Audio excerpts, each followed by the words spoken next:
என் தாய்மொழி தமிழுக்கும் தமிழ் மண்ணிற்கும் வீற்றிருக்கும் அனைவருக்கும் முதற்கண் வணக்கத்தை தெரிவித்துக் கொள்கிறேன். தோன்றின் புகழோடு தோன்றுக அஃதிலார் தோன்றலின் தோன்றாமை நன்று என்ற வள்ளுவரின் வாய்மொழிக்கேற்ப வாழ்ந்து காட்டியவரை பெருந்தலைவர் காமராஜர்.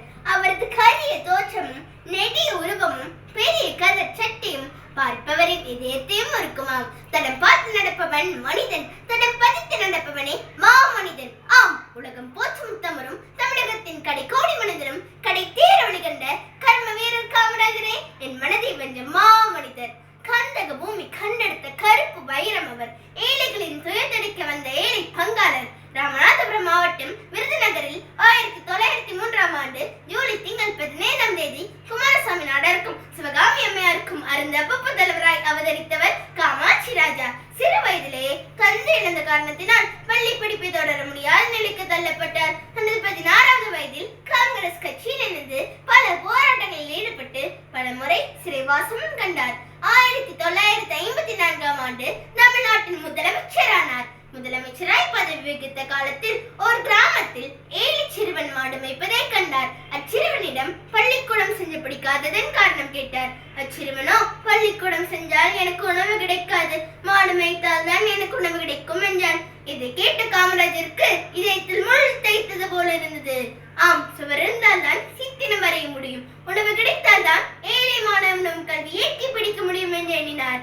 எண்ணம் எழுத்தும் கண்ணன் தகும் என்று தமிழகத்தின் பட்டி தொட்டிகளில் நாம் பள்ளிக்கூடங்களை கொண்டு வந்தார். தமிழகத்தின் அனைத்து பள்ளிகளிலும் இலவச மதிய உணவு திட்டம், இலவச கல்வி திட்டம், இலவச நோட்டு புத்தகங்கள் வழங்கும் திட்டம், ஏழை பணக்காரர் என்ற வேறுபாடு களைய இலவச பள்ளி சீருடைகளையும் கொண்டு வந்தார்.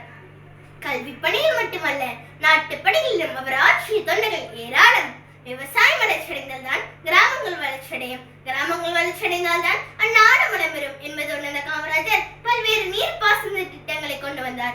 பவானி திட்டம், மேட்டூர் கால்வாய் திட்டம், காவிரி டெல்டா வடிகால் அபிவிருத்தி திட்டம், மணிமுத்தாறு அணை, அமராவதி அணை, ஆழியார் அணை, ஆரணியார் அணை, மதுரை வைகை அணை, சாத்தனூர் அணை, கிருஷ்ணகிரி அணை, நெய்யார் அணை போன்ற பல அணைகளை கட்டி தமிழகத்தை தலை நிமிர்ச்சியது தனி தூண் காமராஜர்.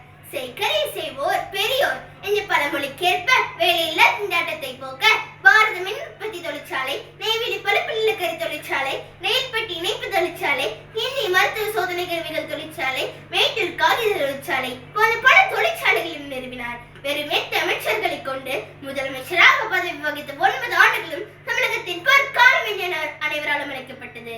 இத்தனை சிறப்பு வாய்ந்த நம் பெருந்தலைவர் 1975ஆம் ஆண்டு அக்டோபர் திங்கள் 2ஆம் நாள் இவ்வுலகை விட்டு மறைந்தார். இறந்த போது அவரது கதர் சட்டையில் இருந்தது வெறும் 100 ரூபாய் மட்டுமே. வங்கி கணக்கில் வெறும் 125 ரூபாய் மட்டுமே.